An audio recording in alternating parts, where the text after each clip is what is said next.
The applause started before I understood what had just happened. My daughter was still holding the microphone, smiling the way she does when she knows the room is with her, leaning into it, letting the moment stretch. The guests laughed again, not because the joke had gotten funnier, but because the first wave hadn't fully settled. I stood near the back of the room with a glass of sparkling water in my hand, still trying to process the sentence she had just said out loud, in front of 63 people, about me. He's basically just our silent investor. Emphasis on silent. The laughter crested. Someone near the front clapped twice.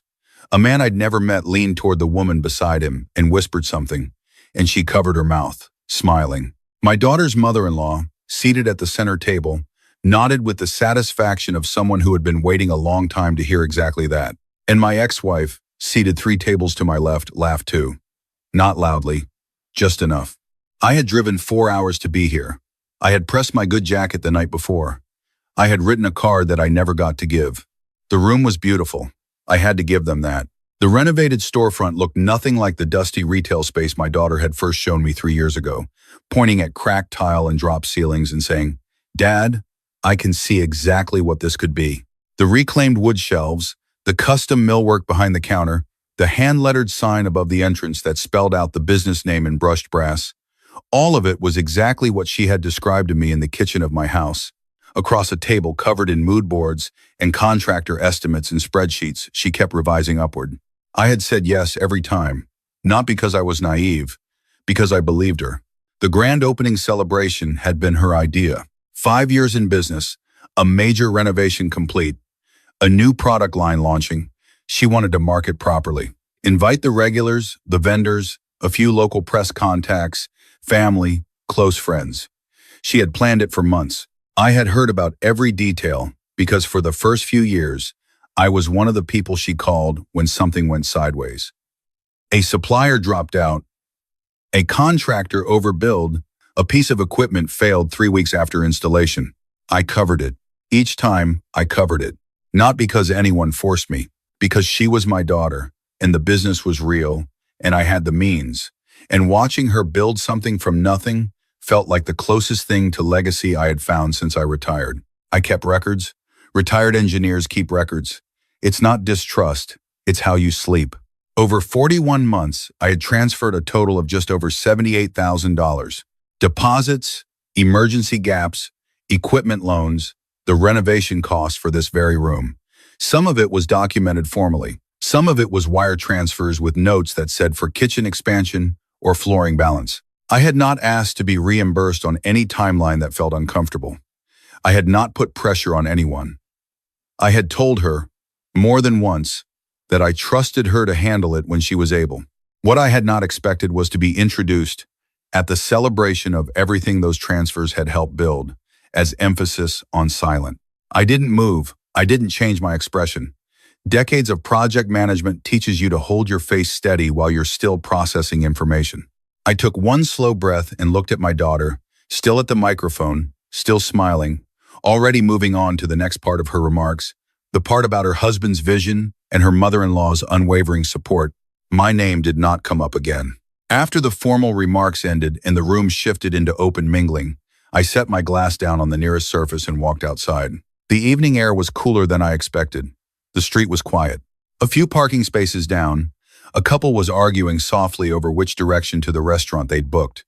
Ordinary life, moving at its own pace, indifferent to what had just happened inside. I stood on the sidewalk for a few minutes, not because I needed to compose myself, because I needed to decide something clearly, without the noise of the room interfering with my thinking. I had a folder on my phone. I'd kept it for practical reasons, the same way I keep maintenance records on my truck and PDF copies of every insurance document I've ever signed.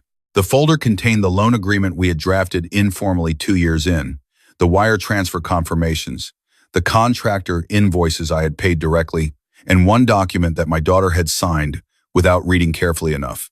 A promissory note, not punitive, not dramatic, just a piece of paper that said, in plain language, that a portion of the renovation costs had been funded by me as a structured loan rather than a gift.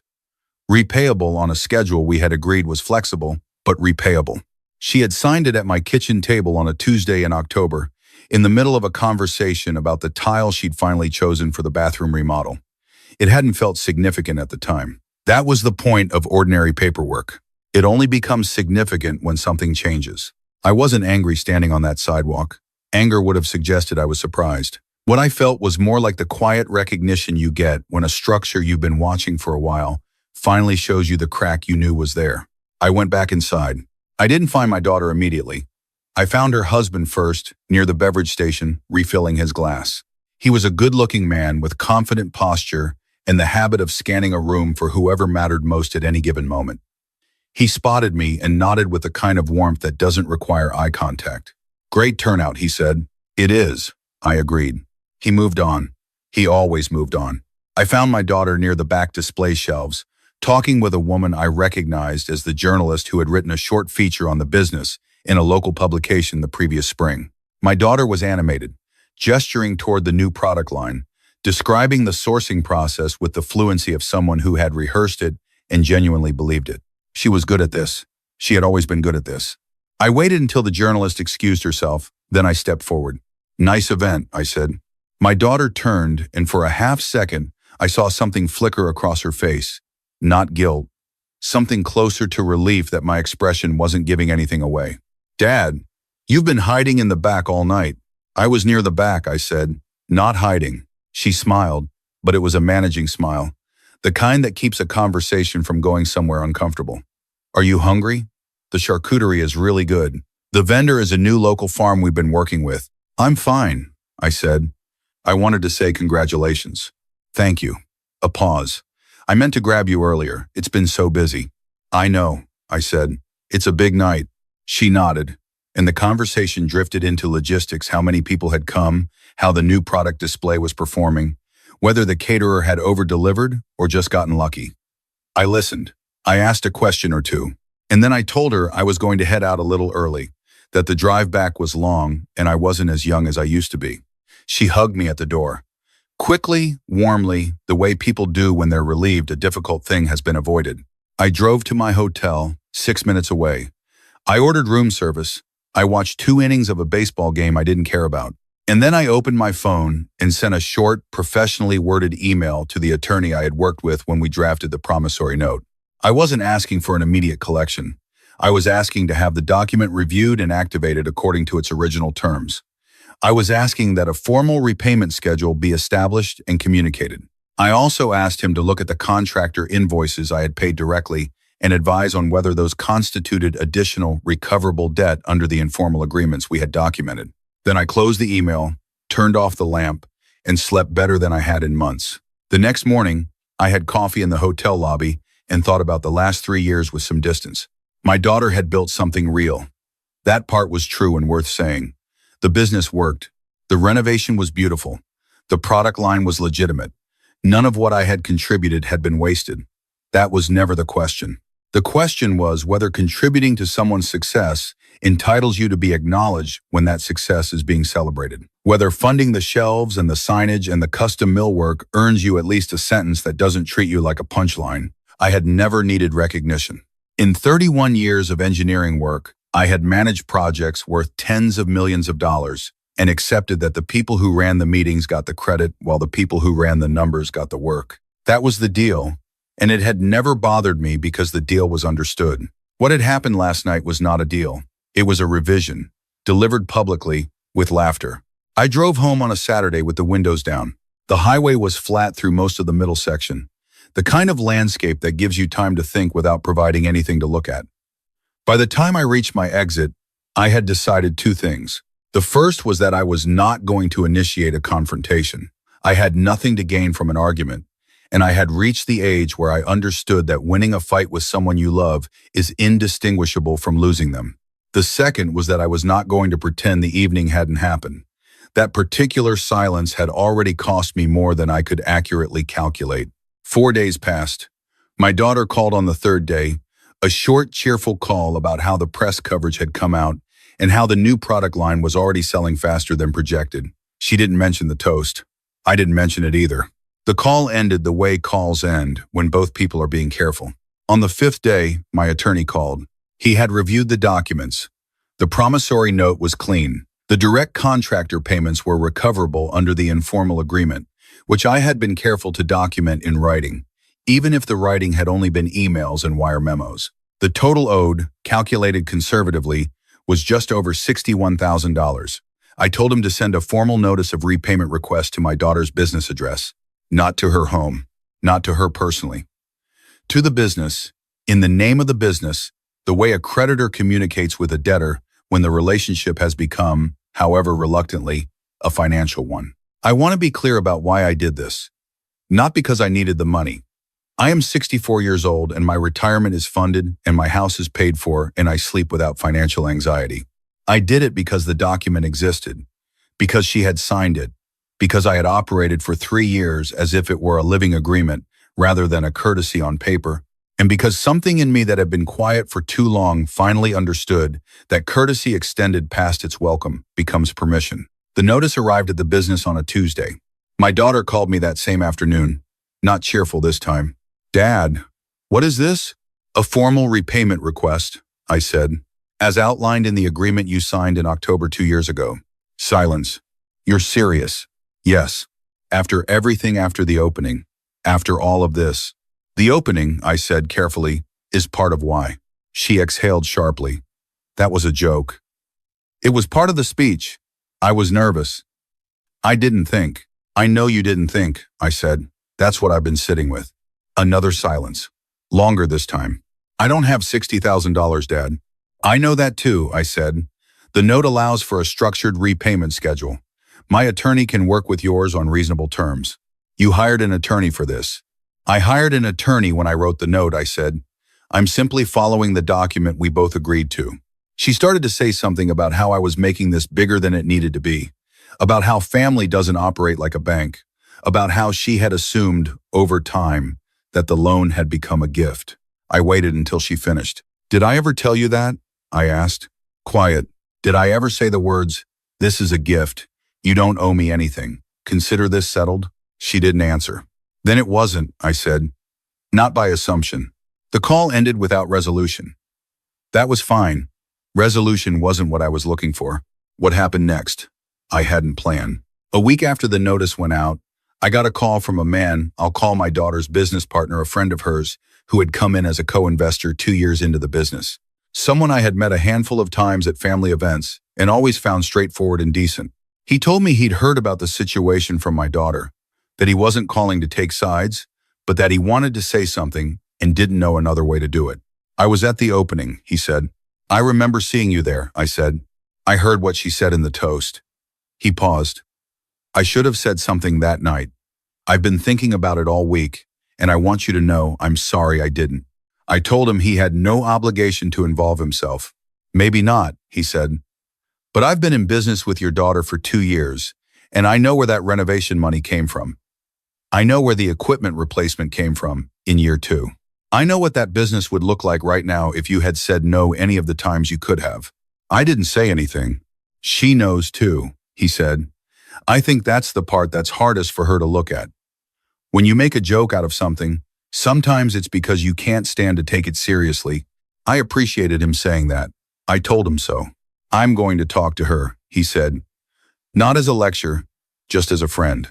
I think she needs to hear from someone she hasn't already categorized in this situation."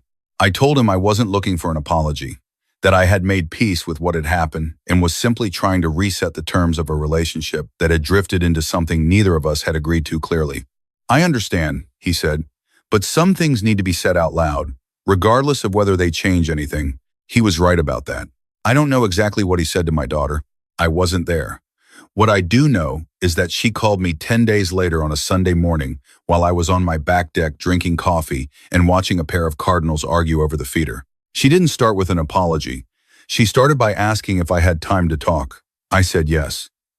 She said she had been doing a lot of thinking.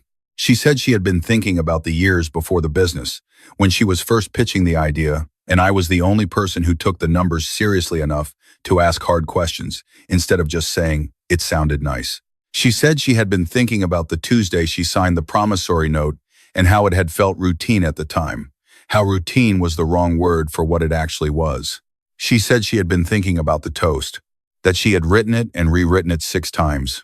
That the joke had made it into the final version because her mother-in-law had laughed when she read it at rehearsal, and she had wanted to give the room something easy before getting into the more emotional parts of the speech. She said she had not stopped to think about where I was standing when she said it, that she had assumed I would understand it was affectionate, that she understood now that understanding requires being asked, not assumed. She said she was sorry. I sat with that for a moment, not to make her wait, just to let it land where it needed to. I believe you, I said. I know this has been more than money, she said. I know what these 3 years cost you in terms of just being present for something that didn't always make room for you. You made room, I said. When things were hard, you called me. That mattered. I should have called you last night too, she said. I should have made sure you knew that the room wouldn't exist without you. That the shelves and the sign and the floor you're standing on when you walk in, I know where that came from. I watched the Cardinals for a moment. One had driven the other off and was eating alone with the focused seriousness of an animal who had earned its meal. What do you want to do about the repayment note? I said. She said she wanted to honor it, that her attorney had been in contact with mine, that she had worked out a schedule that was uncomfortable but manageable, and that she thought it was important to treat it as a real agreement because that was what it had always been. I told her I thought that was the right instinct. We talked for another 40 minutes, not about the business or the money, about her grandmother, who had been declining slowly for 2 years and who had asked about me at her last visit. About the summer, my daughter was 11, and I had taken 2 weeks off to drive her across 4 states because she had a phase of being fascinated by suspension bridges, and I had nothing better to do with vacation time than show her every put down, one I could find. She laughed at the bridge story. I had forgotten some of the details and she remembered all of them. When we said goodbye, it was without the careful management we had been using for weeks. That was the only thing I had been hoping for. I want to say something about what happened in the months after that, because I think it matters more than the drama of the evening itself. I did not become a different father. I did not pull back from the relationship or treat the business as a transaction to be settled and closed. I showed up at my granddaughter's first birthday party that following March and sat in a folding chair in a backyard, decorated with paper stars, and ate cake with pink frosting and thought about the suspension bridges. My daughter's mother-in-law was there. She did not acknowledge what had happened at the opening. I did not need her to. I had stopped expecting acknowledgement from people who had never intended to give it. What changed was smaller and more durable than a single conversation. It was the understanding, on both our parts, that I had a floor. That generosity and invisibility are not the same thing. That the people you love are allowed to need you, but needing someone and dismissing them cannot coexist indefinitely without consequence. My daughter told me once, months later, that she had been afraid to tell her husband about the full amount I had contributed because she was worried about how it would change how he saw their success. I understood that. I had understood it even before she said it out loud. When you build something, you want to believe the scaffolding doesn't count. You want the building to be the story. I told her the scaffolding always counts. That the people who build things quietly in the background are not diminished by the building standing on its own once it's finished. That she hadn't taken anything from me by succeeding. The only thing that had felt like loss was the laughter. The laughter she understood. I'm 64 years old. I have built things and watched them outlast my involvement, and I have learned to find satisfaction in that, most of the time.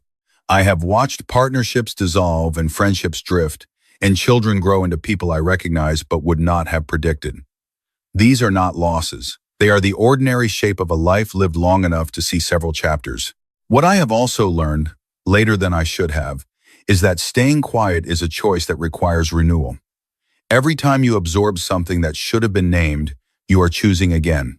And after enough renewals, the choosing starts to feel like identity. You stop noticing that you're doing it. You start to believe that the peace you've maintained is the same as the peace you've earned. They are not the same. If you are somewhere in the middle of that choosing right now, if you have been covering things and absorbing things and telling yourself that the alternative is conflict and conflict is the real problem, I want to ask you something carefully. When was the last time someone in that arrangement asked what you needed? Not assumed. Not thanked you quickly and moved on. Actually stopped and asked. If you can answer that question with a recent memory, you're probably fine. The arrangement is working in both directions. If you can't, if you're going back further than you expected, if you're realizing that the peace has mostly been yours to maintain while the other person's comfort has mostly been yours to protect, then what you're feeling right now has a name. It's not resentment. Resentment is loud. This is quieter. It's the specific weight of having given more than was visible for longer than was acknowledged. You don't have to walk out of a room to put it down. You don't have to make a scene or hire an attorney or time your exit for maximum effect. You just have to stop renewing the choice. Quietly. Clearly. With documentation if you have it. The building will still stand. Good work doesn't disappear when you stop subsidizing people's comfort with your silence. I drove back through the flat middle of the highway last November to spend Thanksgiving at my daughter's house. The new product line had hit a target she had been chasing for 2 years. My granddaughter had recently learned to say my name, or something close enough to it that we were all pretending it counted. After dinner, while my daughter and her husband were doing dishes, I sat on the floor in the living room and stacked wooden blocks with a 14-month-old who had opinions about color sequencing and no tolerance for inefficiency. Through the kitchen doorway, I could hear my daughter laughing at something her husband said. Easy laughter, the kind that doesn't need an audience. My granddaughter placed a green block on top of a red one and looked at me with the absolute confidence of someone who has not yet learned to doubt her own judgment. I handed her the yellow one. She considered it, placed it on top, and the whole structure held. That was enough. More than enough.